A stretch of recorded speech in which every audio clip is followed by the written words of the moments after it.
Hello student, welcome to my YouTube channel. आज हम लोग कक्षा 10 का गणित जो है उसकी जो प्रश्नावली 3.1 है और जो चैप्टर नंबर 3 है उसके बारे में हम लोग अध्ययन करते हैं। दो चर वाले रैखिक समीकरण युग्म, तो उसमें कुछ सूत्र का उपयोग किया जाता है, तो उनको चलिए पहले हम समझ लेते हैं। ये इनका मेन रोल रहता है।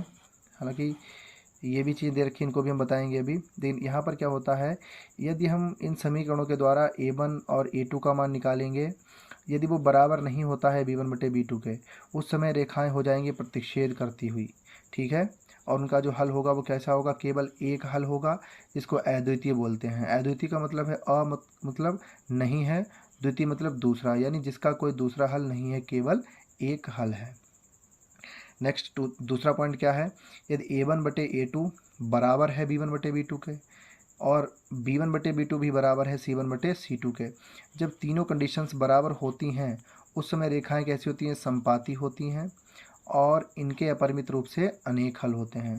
थर्ड क्वेश्चन क्या है कि a1 बटे a2 यदि बराबर है b1 बटे b2 के, लेकिन b1 बटे b2 बराबर नहीं है c1 बटे c2 के, तो इस कंडीशन में रेखाएं समांतर होंगी और यदि समांतर होती हैं तो इनका कोई हल नहीं होता है। ठीक है, और एक चीज़ समझ लेते हैं कि यदि यहाँ पे रेखाएं हमारी समपाती होती हैं, जैसे यहाँ पे देखा रेखाएं समपाती होती हैं तो ये संगत भी होंगी। ठीक है, और यदि रेखाएं समांतर होती हैं, यदि रेखाएं समांतर हो जाएंगी तो ये कैसी हो जाएंगी, तो ये असंगत हो जाएंगी, और यदि रेखाएं प्रतिच्छेद है तो ये संगत होती हैं।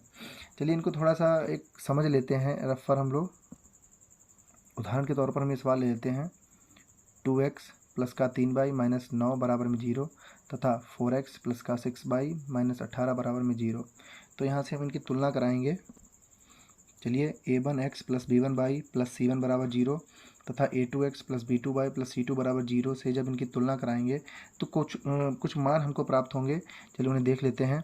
देखिए यहाँ पर क्या होगा, अगर इनकी तुलना कराएंगे, मान लेते हैं पहले समीकरण के पहले वाले सूत्र से, तो यहाँ पर x से ये वाला x कैंसिल हो जाएगा, तो a1 का मान निकल के आएगा 2, बाई से बाई कैंसिल हो जाएगा, तो b1 का मान निकल आएगा 3 प्लस का, और c1 बराबर दे रखा है माइनस का 9।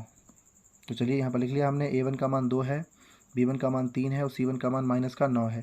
इसी प्रकार हम दूसरी समीकरण की जब कंपेयर कराते हैं तो x से x कैंसिल हो जाएगा, तो a2 का मान आएगा 4, बाई से बाई कैंसिल हो जाएगा, तो b2 का मान आएगा 6 और c2 का मान डायरेक्ट दे रखा है माइनस का 18। तो इनको भी लिख लेते हैं।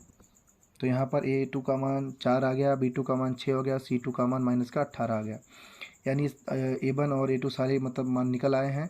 अब इनको थोड़ा सा हल कर लेते हैं। तो हल कैसे करते हैं, चलिए देखते हैं। मान लेते हैं हम यहाँ पर a1 बटे a2 लिखते हैं। a1 का मान 2 है और a2 का मान 4 है, ये देखिए। ठीक है, इनको काटेंगे तो 2 1 2, 2 दूनी 4, यानी 1/2 आ जाएगा, कामा। अब हम लोग b1 बटे b2 का मान निकाल लेते हैं। तो b1 का मान 3 है और b2 का मान 6 है, तो यह भी 3 1 3, 3 दूनी 6, 1/2 आ जाएगा। तीसरा हम c1 बटे c2 निकाल लेते हैं। तो c1 का मान माइनस का 9 है और c2 का मान माइनस का 18 है, तो ये भी माइनस से माइनस कैंसिल हो जाएगा, और 9 1 9, 9 दूनी 18, यानी ये भी 1/2 आ गया। अर्थात तीनों मान 1/2 बराबर 1/2 बराबर 1/2 आ गए। और जब तीनों कंडीशन हमारी बराबर होती हैं, समझ लेते हैं, जब तीनों कंडीशन हमारी बराबर होती हैं, यहाँ पर देखते हैं, यदि a1 बटे a2 बराबर होता है b1 बटे b2 के और बराबर होता है c1 बटे c2 के, तो उस कंडीशन में जो हमारी रेखाएं होती हैं वो किस प्रकार की होती हैं, समपाती होती हैं। रेखाएं समपाती होती हैं। ठीक है, तो इसी हिसाब से यदि हमारे तीनों मान बराबर नहीं आते हैं तो रेखाएं प्रतिच्छेद करेंगी, या तीनों दो मान बराबर आते हैं, तीसरा बराबर नहीं आता है तो रेखाएं समांतर होंगी। तो इस हिसाब से एक उदाहरण मैंने दे दिया, बेसिकली आप लोग सभी समझ गए होंगे। और थोड़ा सा मैं यहाँ पर चित्र बता देता हूँ आपको। यदि मान लेते हैं समपाती जो है, तो यहाँ रफ के तौर पर समझ लेते हैं। समपाती मान लेते हैं, अगर समपाती है कोई चीज़ तो क्या होगा, थोड़ा देख लेते हैं। मान लीजिए प्रतिच्छेद का इस प्रकार का चित्र बनता है। प्रतिच्छेद का मतलब है जब रेखाएं किसी बिंदु पर प्रतिच्छेद करती हैं। देखिए दो रेखाएं हैं तो एक बिंदु पर इंटरसेक्ट कर रही हैं आपस में, और समांतर का मतलब होता है ऐसी दो रेखाएं जो कहीं पर भी ना मिले, ऐसी दो रेखाएं जो आपस में कहीं पर भी ना मिलें। तो चलिए इनको लिख लेते हैं समांतर रेखाएं, ठीक है। और संपाती का मतलब क्या होता है, चलिए इसको भी देख लेते हैं। संपाती चलिए हम यहाँ पे लिख लेते हैं एक रेखा के ऊपर दूसरी रेखा खींचना, तो ये हमारी संपाती हो जाएगी,